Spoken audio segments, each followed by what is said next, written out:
Anti-establishment politicians using toxic rhetoric and fear-mongering are dividing the world and contributing to the widespread erosion of human rights. Now, that's the stark warning coming from Amnesty International in its annual report, The State of the World's Human Rights, released today. 159 countries were singled out for human rights violations. They include places such as Sudan, Turkey, and the Philippines, but also the leaders of the US, Hungary, and Turkey. Now, with us to discuss this is today's Live on Live guest, Anna Neistat, a Senior Director for Research at Amnesty International. You're very welcome to the program. Good afternoon. Now, the report describes 2016 as the year, quote, when the cynical us versus them narratives of blame, hate, and fear took on a global prominence to a level not seen since the 1930s, the time when Adolf Hitler rose to power in Germany. The suggestion here is that political rhetoric is causing indifference to human suffering, and it seems that wealthy nations are among the worst culprits. Yes, I think if you compare this report to the ones that we published last year or the year before, quite honestly, unfortunately, our annual report is never a happy read. That's unfortunately the business that we are in.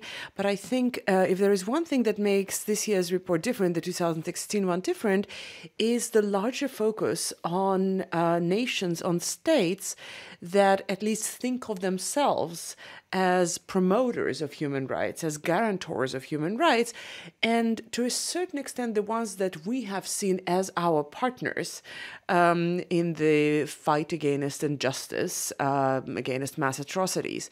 And I think the tendency, the trend that we've seen over the last year is extremely worrisome exactly for that reason, that we feel that we as a human rights movement are losing allies, if you'd like, but most importantly, that the victims of human rights violations, those whose rights are at risk around the world, are losing the support, the international constituency that they used to have.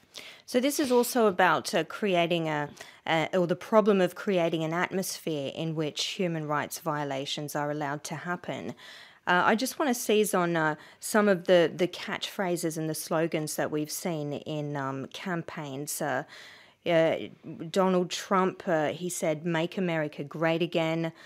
Here in France, you had Marine Le Pen telling people, "You have the right to love your country." Now, on the surface, these sort of slogans don't appear to be very harmful, but your report would suggest otherwise.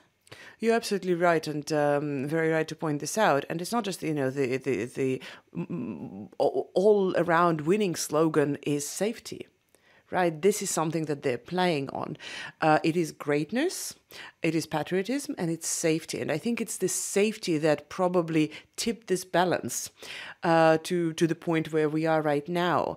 If you look at France, obviously, the United States, but also many other countries around the world, Russia, Middle East, take Syria, take Egypt, take Turkey, pretty much wherever you go, this safety card is being played as security versus human rights. So you want security, then you have to compromise on rights and freedoms. And this is one of the notions that we vehemently oppose, partially because there is no such thing as security without human rights. And one of the reasons we released our annual report in France is because we're extremely worried about developments here and to where this rhetoric of protecting ourselves, protecting the citizens, creating the climate of security leads us, because it leads to indefinite states of emergencies. And, France is by far not the first country in the world that introduces something like that. But when you look at what these indefinite states of emergency does to erode the very climate of rights and freedoms, it becomes a very scary development. So in places like France, the parliament has repeatedly voted to extend the state of emergency. So France was in complete state of emergency during 2016. The government would say this is completely legal. legal, yes. This is why these measures the exist. French law, perhaps, not so much under international law. Indefinite state of emergency would not be legal under international human rights law. But most importantly, you look at the specifics of what it means. And, when you speak to French politicians, they would say, well, yes, our emergency laws have been extended, but they're not as bad as in Turkey. Or Sri Lanka, where the state of emergency continued for decades. And I, for example, find it very scary that became our threshold of comparison. That countries like France are comparing themselves to to countries like Turkey and Sri Lanka that have lived under state of emergency, or Egypt for that matter. And look where they are. And this is part of the message that. We totally understand. We are not, well, I guess we are idealists to a certain extent, but we're not idealists to a point that we deny the states the right to protect themselves. And of course, we are completely not oblivious to the kind of threats that European communities face at that time. But we have seen over and over again that these overly restrictive measures, this completely disproportionate response to security threats leads to the exact opposite result.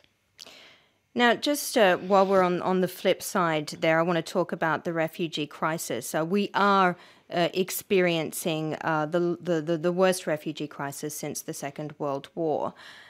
We talk about fear-mongering in the report. Countries, obviously, they have a responsibility to take in refugees. Don't you think it's also normal for people to be concerned about how their lives are going to change with the introduction of so many foreigners? It's normal for people to be concerned. It's not normal or not acceptable for governments to play on these concerns and turn them into fear and hatred. And that's what we're talking about. It's absolutely normal to engage with the population and to hear their concerns. I mean, that's what politicians are there for. But what we are extremely worried about is the rhetoric. And of course, Trump has taken it to an extreme with what is essentially a Muslim ban. But it's not just him. By any stretch. I worked in Australia early in 2016 that has been promoting its offshore policies, shipping off refugees to remote islands for years now. So it's by far not just the United States, and it's by far not new. It's, of course, just with the numbers, of course, that these kind of measures become more popular. What I think we should be looking at is countries that do exactly the opposite. Countries like Canada, to a certain extent countries like Germany, that did try at least to show, including to their populations, that it can be very different and that there is nothing to fear. Now, human rights protections, they were created after the atrocities of World War II. They were put in place to make sure this sort of thing doesn't happen again. Is history repeating itself? Well, I don't want to take the comparison that far, although the signs are extremely worrisome. And it's no wonder that you started with saying that, it's probably some of the worst crises we're facing, or at least the worst rhetoric we're facing since 1930s. And I have to say, I've been in this business for many years now, and quite honestly, I haven't seen anything like that. I haven't seen such a major challenge posed to the whole system of human rights which, as you say, it has been put in place after World War II, and coming from all sides. We could somehow deal with it when it was just Russia and China challenging the whole notion of universality of human rights and saying that it's all, playing with cultural relativism. But when it comes from all sides, including from places like France, like the United States, all of whom, by the way, are permanent members of the Security Council, which also makes a difference, that becomes scary. But if I can make one point that I don't know how, I think most people, when they read our report, focus on the more scary side of the picture that we're trying to paint. But there is a very important message there, which is that it is the greatest challenge, perhaps, in the history of the human rights system, but it's also the moment of an incredible opportunity. Because it is, when you look what's happening in the West, in the US, in countries like France, I do think that for the first time in many years, people are also waking up And the report seizes on that. We've seen people turn out in huge numbers against this immigration ban by Donald Trump. We've seen people turning out in support of refugees, in opposition to injustice. So, I mean, it also, this sort of divisive rhetoric also shows us what people won't tolerate. You're absolutely right. And I think it also, people are waking up to things that they used to take for granted for many, many years. Not those who have grown up in Russia or Egypt or Syria, but those who have grown up in the West have taken certain things for granted. And now, maybe for the first time in their lifetime, right? You know, if you're talking about those who are 30, 40 years old, for the first time in their lifetime, they realize that these very basic rights and freedoms are under threat. And it is very hopeful and heartwarming to see these people raising to the challenge. Now, of course, it is this opportunity is to be seized. It's not going to be there for very long, and it is up for human rights movements like Amnesty International to seize this opportunity. Okay, well, it's over 400 pages long. You can look at that report online. Unfortunately, we've run out of time. Our thanks to Anna Neistat from Amnesty International.